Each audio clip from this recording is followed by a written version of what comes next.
तुम्हारे इन मगरमच्छ के आंसुओं को देखकर गजराज ठाकुर का दिल नहीं पसीजेगा। अगर तुमने गलती की है तो सजा जरूर मिलेगी। ठाकुर साहब, इस पर गलत इल्जाम लगा है। आप तो मुझे जानते हैं, जिंदगी में कभी कोई गलत काम नहीं किया मैंने। ये तो मेरा ही भाई है, एक ही माँ के पेट से पैदा हुए हैं हम। रावण और विभीषण भी तो एक ही माँ की पेट से पैदा हुए थे। ये तुम्हारा भाई है तो ये जरूरी नहीं कि ये गलती नहीं कर सकता। ठाकुर साहब, क्षमा कर दीजिए। पहली बार क्षमा करने का मतलब है दूसरी बार गलती करने का मौका देना, यही ना मुनीम जी? हाँ मालिक, 100%। कल पंचायत में फैसला होगा। ठाकुर साहब, एक बार और सोचिए। गजराज ठाकुर ने एक बार कहा तो समझ लेना 100 बार कहा। लेकिन मालिक,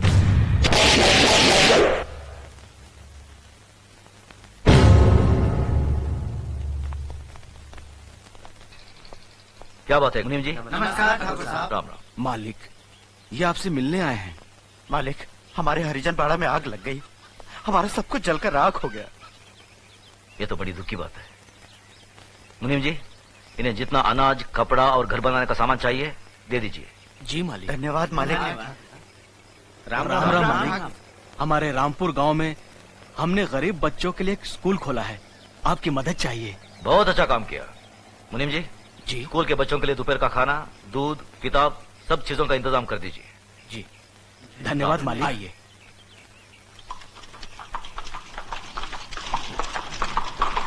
अरे मुनो आ रहे हैं। धनराज। जी बाबूजी। तुम्हारी बुआ आ रहे हैं, उनके बेटे का इंतजाम कराओ। जी बाबूजी। ठीक है, जाओ। आओ बहन, आओ आओ। पाए लागू भैया। जीती रहो। नमस्ते बुआ जी। बैठो। खुश रहो। क्या बात है, इतनी धूप में यहाँ? भैया, भैया वो कल पंचायत है। मालूम है। मुजरिम मेरा बेटा जगन्नाथ है।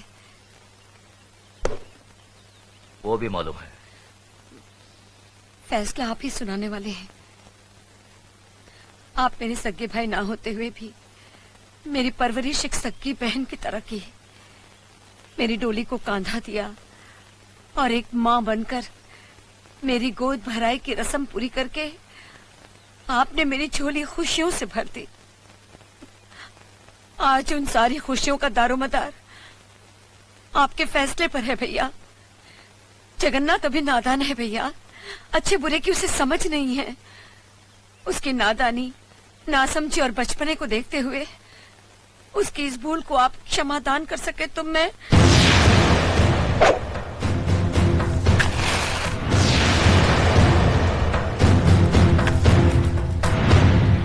धर्मराज। जी बाबूजी। घर की तिजोरी में तुम्हारी माँ का जितना भी सोना पड़ा है उसे हमारी बहन को दे दो। देखो बहन, रामपुर में जो हमारा 50 एकड़ आम का बगीचा है हम उसे तुम्हारा नाम लिख देते हैं, और गंगानगर में जो हमारी 200 एकड़ उपजाऊ जमीन है उसे भी तुम्हें दे देते हैं। यही नहीं, अगर तुम हमारी जान भी मांगोगी तो हम उसे भी तुम्हारी सदके में छोड़ देंगे। लेकिन जिन्हें सदियों से हमारा खानदान अपना खून पिलाता आया है उस नीति, नियम और इंसाफ परिस्थिति को अब नहीं छोड़ सकते। मगर भैया, अगर आप चाहें तो।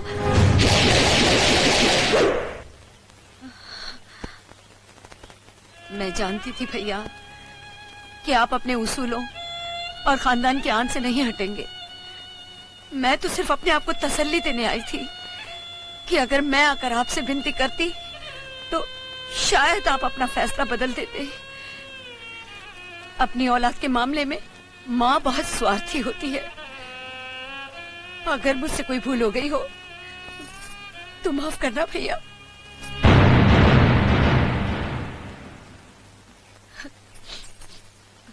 हुआ बेटा, मुझे कोई दुख नहीं है, बल्कि फक्र है कि मैं इतने महान इंसाफ पसंद भाई की बहन हूं। खुश रहे।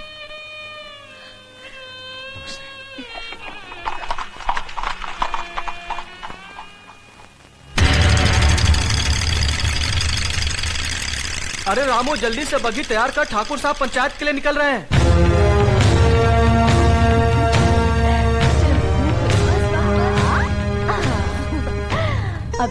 बाबूजी की तरफ से, और ये अले ले ले, तू कहाँ भाग रहा है? और ये मेरी तरफ से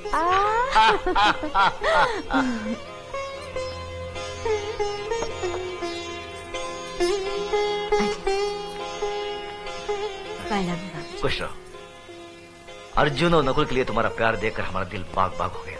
अपनी भाभी से कोई देवर इतना प्यार कहाँ पाता है? बाबूजी, देवर भी तो भाभी के बच्चे ही होते हैं। वाह बहू वाह, कितनी ऊंची बात कही। सदा सुखी रहो। धर्मराज बेटे, हम बहुत भाग्यवान हैं जो हमें देवी जैसी बहू मिली। बेटे एक बात याद रखना, जब भी तुम घर से बाहर जाओ, बहू के हाथ से दही शक्कर जरूर खा के जाना, शुभ होता है। जी बाबूजी। चलो।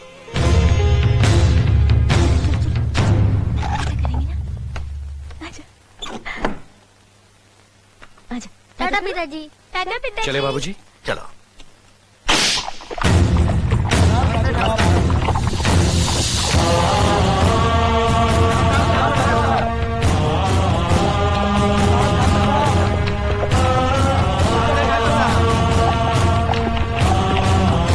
साले साहब रुकिए रुकिए रुकिए।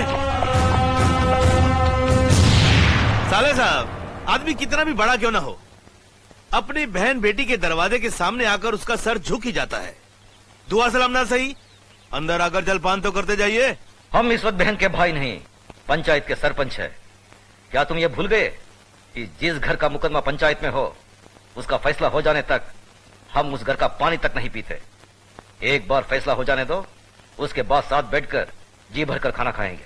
फैसला जरा सोच समझ कर करना गजरा साहब। जगन्नाथ सिर्फ मेरा ही नहीं, तुम्हारी बहन का भी बेटा है। कहीं कुछ गलत हुआ तो नतीजा बहुत बुरा होगा। चलो धर्मराज।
मालिक, मेरी बेटी लकड़ियां चुनकर आ रही थी। रंजीत सिंह के बेटे जगन्नाथ ठाकुर ने इसकी इज्जत लूट ली। हम गरीब हैं, इज्जत के सिवा हमारे पास कुछ नहीं है। अब कौन इससे शादी करेगा? अब कौन इसका हाथ थामेगा? आप न्यायमूर्ति हैं, आप ही फैसला कीजिए मालिक।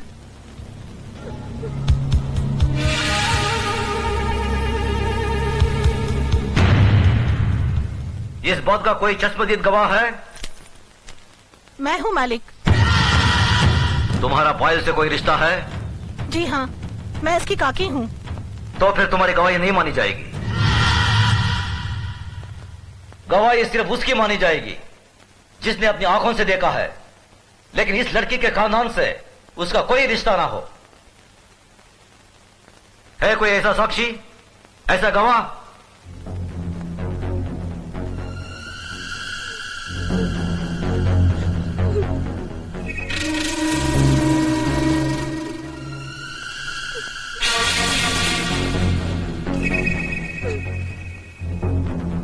मैं हूँ मालिक। मैंने देखा है। तुमने क्या देखा है बेटे?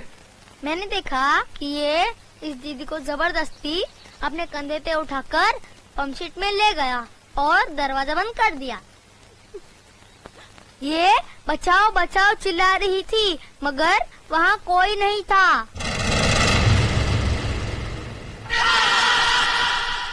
थोड़ी देर बाद जब ये बाहर आई तो इसके कपड़े फटे हुए थे और ये रो रो की कह रही थी कि मेरा सब कुछ लुट गया, मैं बर्बाद हो गई।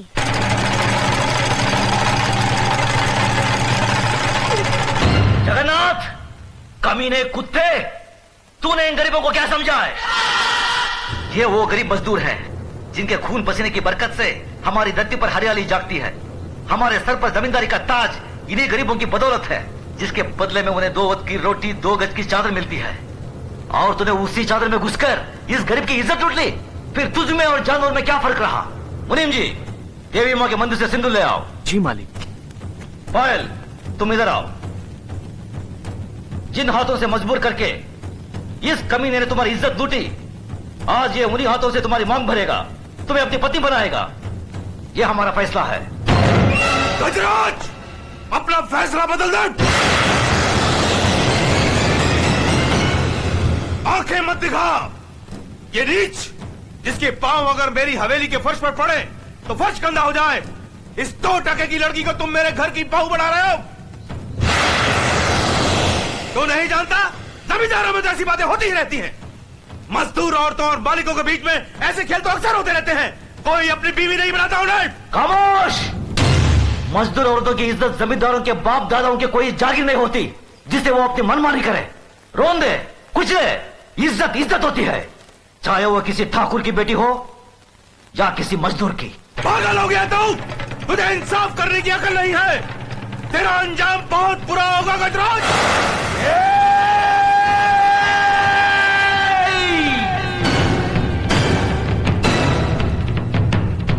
इसके आगे एक लफ्ज भी बोला तो जुबान खींच लूंगा। तेरी औकात मेरे सामने खड़े होने की भी नहीं है और तू मुझे ललकारता है। गजराज ठाकुर ने कभी किसी अंजाम की परवाह नहीं की। अगर परवाह की है तो सिर्फ अपनी आन, इंसाफ, अखलाक और ईमान की। इस लड़की की जन्म जात नाम इसकी कोई अहमियत नहीं है हमारी नजर में। अहमियत है तो सिर्फ इसकी इज्जत, इसकी पवित्रता की। जगन्नाथ, मांग भर इसकी। गजराज!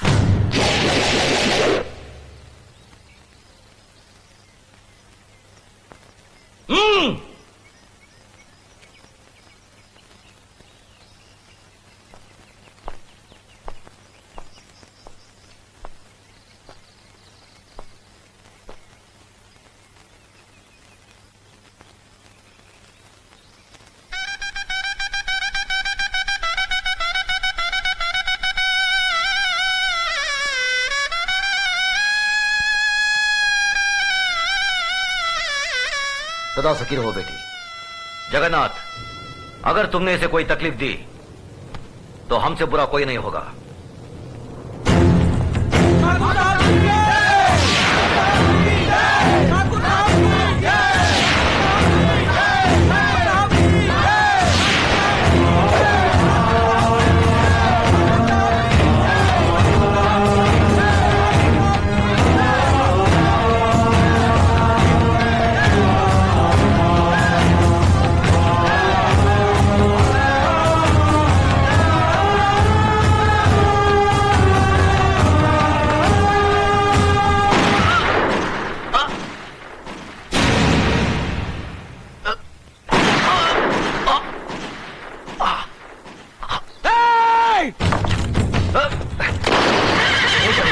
नहीं, अपनी बुआ की बात उजाड़ना तुम्हारा धर्म नहीं है। बाबूजी, बाबूजी! भैया! मेरे भाई को मार डाला, मेरे देवता समान भाई को मार डाला। ये क्या किया तुमने? ये कैसा अनर्थ किया?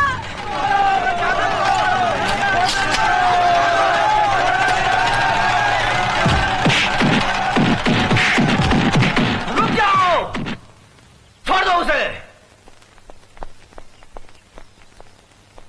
जो अपराध उसने किया है उसकी सजा उसे जरूर मिलेगी। आज से 18 साल के लिए हम रणजीत सिंह ठाकुर को समाज और बिरादरी से बाहर करते हैं। आज के बाद अगर कोई भी इसके परिवार के साथ किसी भी तरीके का संबंध रखेगा तो उसको भी यही सजा मिलेगी। यह गजराज ठाकुर का फैसला है। भैया, भैया! बाबूजी, बाबूजी, बाबूजी। धर्मराज, न्याय करने वालों के लिए रिश्ते और जज्बात कोई मायने नहीं रखते। बेटे, जान चली जाए पर आन ना जाने पाए।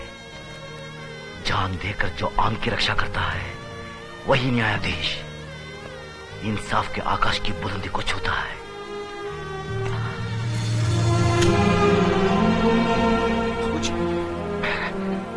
धर्मराज, आज से हम भरतपुर कस्बे की न्याय और इंसाफ की बागडोर तुम्हें सौंपते हैं। याद रखो बेटे, जिस दिन भी तुमने अनजाने में भी गलत फैसला किया तो समझ लो वही दिन तुम्हारी जिंदगी का आखिरी दिन होगा। बाबूजी, बाबूजी, भैया, बाबूजी।